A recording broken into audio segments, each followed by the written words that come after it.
मैं आपकी छोटी मामा कोई तरीका है आया नहीं हूँ, ठीक है। तुम जाके उन्हें किचन गिफ्ट कर रही हो, कोई तुम बच्चे से बात किस तरह से कर रही हो? मेरी गैर मौजूदगी में घर के साथ अपनी नफरत अपने तक रखो। इंतजामात मुझे ये नहीं समझ आता कि तुम कुछ कहने की इजाजत चाहते हो। मेरी दोस्त हो या रिफत भाभी की दोस्त, आपकी जिम्मेदारी हया को दे दीजिए। अस्सलाम वालेकुम नाज़रीन, हया ड्रामे के नेक्स्ट एपिसोड में देखेंगे कि रिफत का बेटा जाता है साइमा के पास और कहता है कि छोटी मामा। तो आगे से साइमा कहती है नहीं मैं तुम्हारी छोटी मामा, ना मुझे बुलाया करो ये कहकर। मतलब वो रिफत के बेटे पे गुस्सा हो जाती है। रिफत ऊपर से आ जाती है और देखती है कि साइमा उसके बेटे के साथ कैसी रूडली बात कर रही है। तो आगे कहती है तुम कैसे बात कर रही हो मेरे बेटे के साथ, तुम्हारा गुस्सा है तो तुम अपने तक रखो, मेरे बच्चों पे निकालने की ज़रूरत नहीं है। मानती हूँ तुम गुस्से में, लेकिन ये कहाँ की अक्लमंदी है कि बच्चों पे गुस्सा निकालो, उनसे इस तरीके से बात करो। और वहाँ से अपने बेटे को लेके चली जाती है। बाद में साइमा को पता चलता है कि हया रिफत के साथ भी जाके बैठ के बातें कर रही होती है और उसके पास भी आई होती है।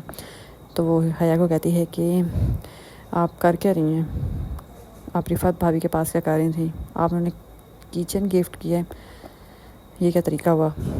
मतलब वो साइमा से गुस्सा होती है हया पे। तो हया बहाना शाना बना मार के ना फ़ौरन बात कवर कर लेती है, क्योंकि हया रिफत के लिए इसीलिए कि जब मुबारक मस्तूर उसको घर की ज़िम्मेदारियाँ दे, चाबियाँ दे, तो रिफत लेने से मना कर दे और हया को दे दें।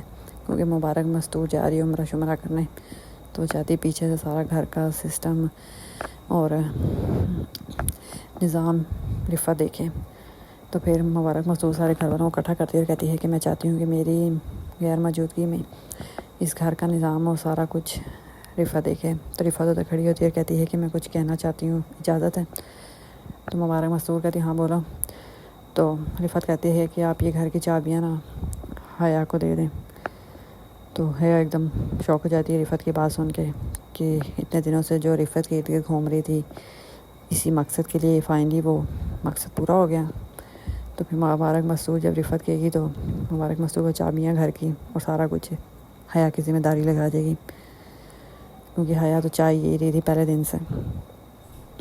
जब से मुबारक मस्तूर ने ये डिस्कस किया था कि तो इसीलिए रिफत को शीशे में उतारे थे ताकि रिफत खुद ब खुद दे दे, वरना मुबारक मस्तूर तो कभी नहीं करेगी कि घर की सबसे छोटी बहू के हवाले सब कुछ करके जाए। जब रिफत ने खुद ही दस्तबरदारी दे दी और कह रही है कि हया को दे दें, तो फिर मुबारक मस्तूर वही करेगी जो रिफत कह रही है।